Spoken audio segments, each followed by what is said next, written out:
Forget frequently asked questions. Common sense, common knowledge, or Google. How about advice from a real genius? 95% of people in any profession are good enough to be qualified and licensed. 5% go above and beyond. They become very good at what they do, but only 0.1% are real geniuses. Richard Jacobs has made it his life's mission to find them for you. He hunts down and interviews geniuses in every field: sleep science, cancer, stem cells, ketogenic diets, and more. Here come the geniuses. This is the Finding Genius Podcast with Richard Jacobs. Before we begin, a note from our sponsor. I'm Richard Jacobs, Executive Director of the nonprofit Finding Genius Foundation and host of the Finding Genius Podcast. In late 2016, I was rear-ended at 65 miles an hour by a truck on the highway, which sent me off-road into a ditch. The impact of the collision gave me a concussion and other injuries. At the hospital, a CT scan showed that I had thyroid nodules, which turned out to be cancer.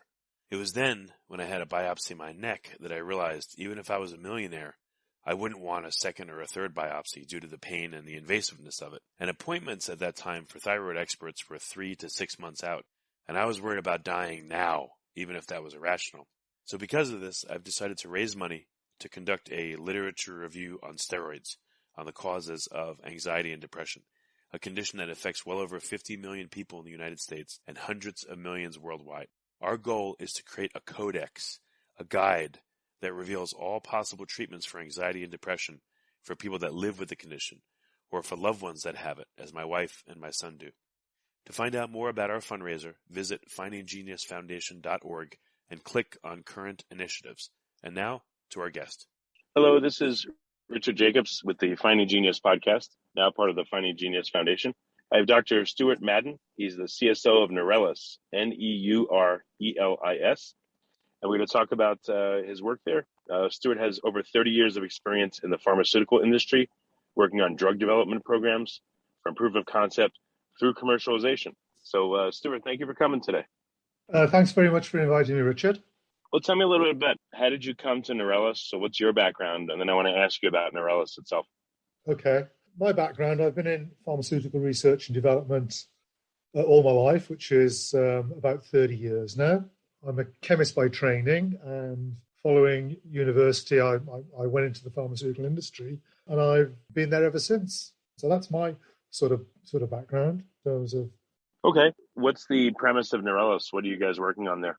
Well, we're a biotech company focused on epilepsy and CNS diseases. Our sort of mission statement is really to provide improved treatments for currently unmet medical needs and develop new treatments for unmet medical needs as well. And we have.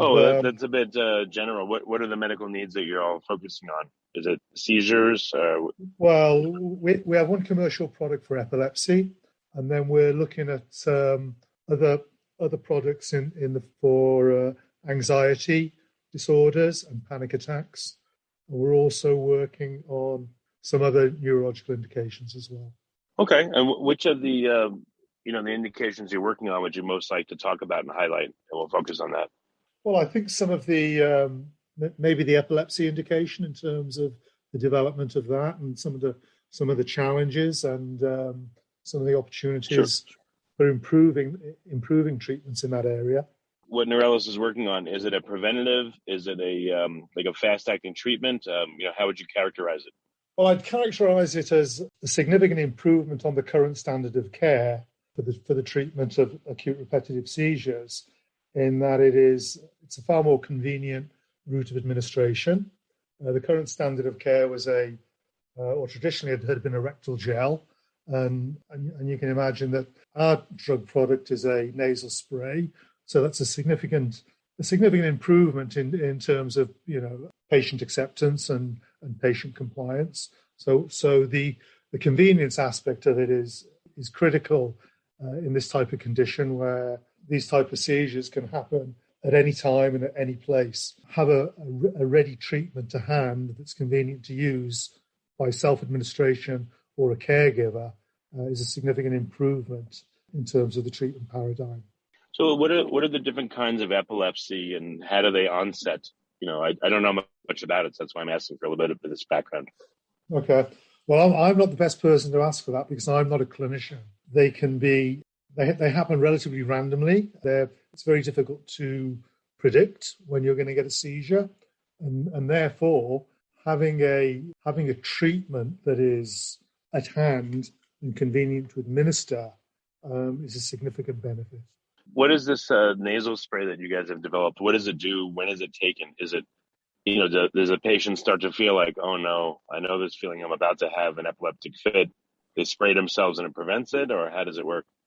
Yes, it can be used in that mode. It can be used while the patient is actually experiencing a seizure, and it can be administered quite easily by a caregiver, even if the patient is prone or supine. It's very straightforward. It's relatively rapid acting as well, and control of the seizure is an important aspect of the treatment, and it allows the patient to recover rapidly, get back to their daily life. So I guess there's instructions for the person themselves, but if they can't do it, then there's instructions likely for their caretaker or husband, wife, or friend, or whoever's close to them, so that if they see them seizing, that they'll grab this and administer it to them. Couldn't say the word. Yeah, absolutely. I mean, every carton of product comes with instructions for use. It's a relatively straightforward product to use. You simply take it out of the packaging, and it's a single administration, 2 administrations depending on the strength, into the nose, and that's it. Simple as that. In terms of the science, how does this nasal spray work? What is it acting on in the body? How does it stop a seizure? Well, I won't go too much into the pharmacology, but it works on the GABA receptors in the brain. And it's an established drug in terms of its pharmacology. And it's been known as a treatment for a number of years. What we bring to the table with our formulation is the convenience of delivery, coupled with relatively rapid onset. Mechanistically, it's an already established. So, okay. What is the underlying What is the underlying theory on how this works mechanistically? Like, what is it doing to, again, prevent the seizure or to stop it? Well, because it works on the GABA receptors in the brain. When those are, for want of a better word, overstimulated, that's what drives the epileptic fit. So, blocking those receptors, therefore, blocks that neural activity and therefore controls the seizure. Before we continue, I've been personally funding the Finding Genius podcast for 4.5 years now, which has led to 2,700 plus interviews of clinicians, researchers, scientists, CEOs, and other amazing people who are working to advance science and improve our lives and our world. Even though this podcast gets 100,000 plus downloads a month, we need your help to reach hundreds of thousands more worldwide. Please visit findinggeniuspodcast.com and click on Support Us. We have 3 levels of membership from $10 to $49 a month, including perks such as the ability to see ahead in our interview calendar and ask questions of upcoming guests, transcripts of podcasts you're interested in, the ability to request specific topics or guests, and more. Visit findinggeniuspodcast.com and click Support Us today. Now back to the show. Is it difficult to administer? Is it, if someone's seizing and let's say their head's moving back and forth, jerking about, is that what makes it difficult to administer? Like, what would be the challenges? Well, the challenges with the traditional standard of care was that it was rectally administered. This is a significant improvement on that, in that you can, as I said, it's a nasal administration and you can do it while the patient is actually seizing. But it's also convenient for self-administration or administration by a caregiver. So that's the premise of the therapy. The difficulty in developing an intranasal spray is that you're very much constrained by a number of things. Firstly, the anatomy of the nose. You are limited in the volume of solution that you can administer to the nose before it starts to either drip back out of the nose or get swallowed. So that gives you constraints on the solubility of the drug in the solution, and you do need a certain amount of drug in solution to be able to administer a therapeutic dose. So that's one of the first challenges. One of the second challenges is, as you can imagine, the nose is a fairly sensitive organ, so you're very limited in the excipient choices that you have in terms of dissolving the drug itself, because you don't want to produce produce irritation in the nose or induce sneezing, because that would give you significant non-compliance with the patient taking it. And also, if they started sneezing, they'd be expelling the dose. So that's another issue that needs to be overcome. I've had that happen where I've done a nasal spray and then sneezed, and then you're like, oh no, if I do it again, am I having too much? How much is in my nose? And you can't tell, Yeah, so that's always a problem. And then the other problem, or the other challenge, I would say, is actually ensuring that a significant amount of the dose is absorbed in a very short time. The nose has a mechanism called mucociliary clearance, whereby the nose kind of washes itself every 15 to 20 minutes. So that's the time window you have for absorption to get all of the drug in. Otherwise, it'll just get washed out with the mucus and get swallowed and it will become ineffective. So those are some of the key challenges that we face in terms of developing any drug for nasal delivery. And because of that, it certainly restricts the number of drugs that can be delivered nasally. What about an inhaler? I have asthma. I take an inhaler for 30 plus years, 40 years. Would that be a way to do it? Yes, it would be. But I mean, inhaled drugs are probably more difficult to develop because we're talking about pulmonary absorption there rather than nasal absorption. And to deliver an inhaler to somebody who is seizing is going to be very potentially problematic because they've got to, as you know, you've got to time your breathing with the actuation of the inhaler. So that would be difficult for self-administration during a seizure. It would also be difficult for caregiver to administer during a seizure because you've got to coordinate those two aspects, the actuation with the inhalation. So as a rescue treatment for epilepsy, it's not really optimal. If you like this podcast, please click the link in the description to subscribe and review us on iTunes. Yeah, and what would be the breathing pattern while someone's seizing? They may not even be able to breathe in and coordinate, inhaling as you use the inhaler. Yeah. So it makes a lot of sense. Exactly. And I was thinking of chloroseptic, those throat sprays, but I think you'd run into a lot of problems that way too, I guess, too. The person could choke and you got to get their mouth open and all that. So it makes sense what you're doing.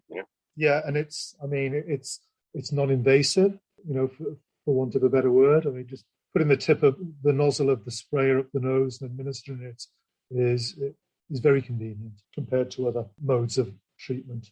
Well, very good. What is it in clinics yet? Like what stage is this nasal spray at, and what have been some of the results observed? Oh, this is an approved product.